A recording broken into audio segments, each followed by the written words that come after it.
On 20th Jan 2025, Donald Trump took the oath as the 47th President of the United States.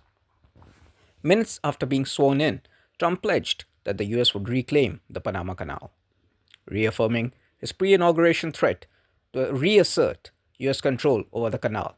Trump again accused Panama of failing to uphold the promises made regarding the final transfer of the strategic waterway in 1999 and also of allowing its operation to fall under Chinese influence.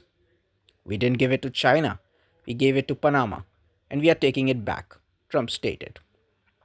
So far, Trump has not provided further details on when or how he intends to carry out this plan, but had previously refused to rule out the possible use of military force. The comments have drawn widespread criticism. Trump has been extremely direct and upfront about his expansionist ideas. In an explosive post on Truth Social, Trump had earlier written, "Our navy and commerce have been treated in a very unfair and injudicious way. This complete rip-off of our country will immediately stop. The fees being charged by Panama are ridiculous, especially knowing the extraordinary generosity that has been bestowed to Panama by the US."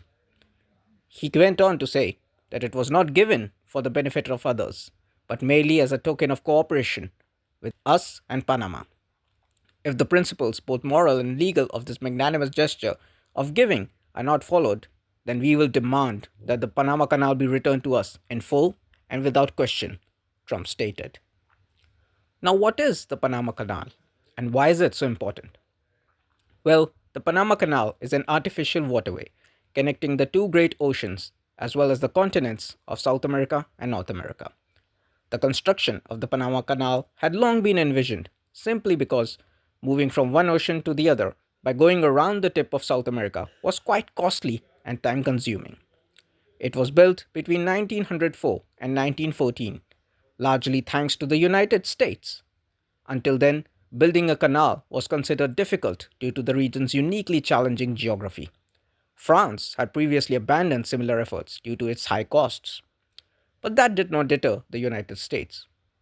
President Theodore Roosevelt, in a speech to Congress, said about the project, "No single great material work which remains to be undertaken on this continent is as of such consequence to the American people."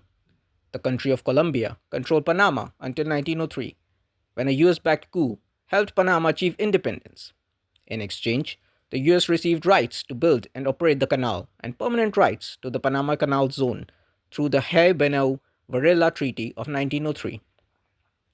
Through construction efforts ultimately succeeding, they also came at a big cost, more than 300 million in what was then the costliest construction project in US history, taking the lives of thousands of workers.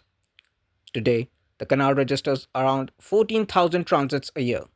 However, the number has dipped due to the lake drying in recent years. Around 6% of world trade passes through it. Since the canal opened, its control became a focal point of contention between Panama and the US, with riots in the zone in 1964. Several negotiation attempts were made, without much success. In the 1970s, a presidential candidate, Jimmy Carter, also opposed the treaty, but following his electoral victory in 76, his views changed. The next year, the Torrijos Carter Treaty was signed, giving the US the power to militarily defend the Panama Canal against any threat to its neutrality. Donald Trump now asserts that in doing so, the US bestowed extraordinary generosity onto Panama. He says, by keeping the Panama Canal in American hands, the United States ensured the transit routes would remain in the hands of the United States and the rates would remain low. It ensured that most of the surplus would flow to the American producers and consumers. Trump also warned that he would not let the canal fall into the wrong hands, as he warned of potential Chinese influence on the passage. The Chinese have been giving a considerable importance to the region. They're also involved in a number of construction and infrastructure projects in the country. The ambitious BRI, the Belt and Road Initiative, is considered a big economic challenge for the United States. This worry is not unfounded, as Panama has been the first Latin American country to sign China's BRI in 2018. The United States considers South America as its own region of influence, and the entry of China in its neighborhood poses a direct challenge to its authority. Now, Donald Trump is attempting to draw a line in the sand and warn the countries in the region to not entertain Chinese or any other foreign influence, or they will face drastic consequences. With his inauguration speech, it is now perfectly clear that Donald Trump is beginning his second term, all guns blazing. Trump 2.0 definitely looks to be one for the history books.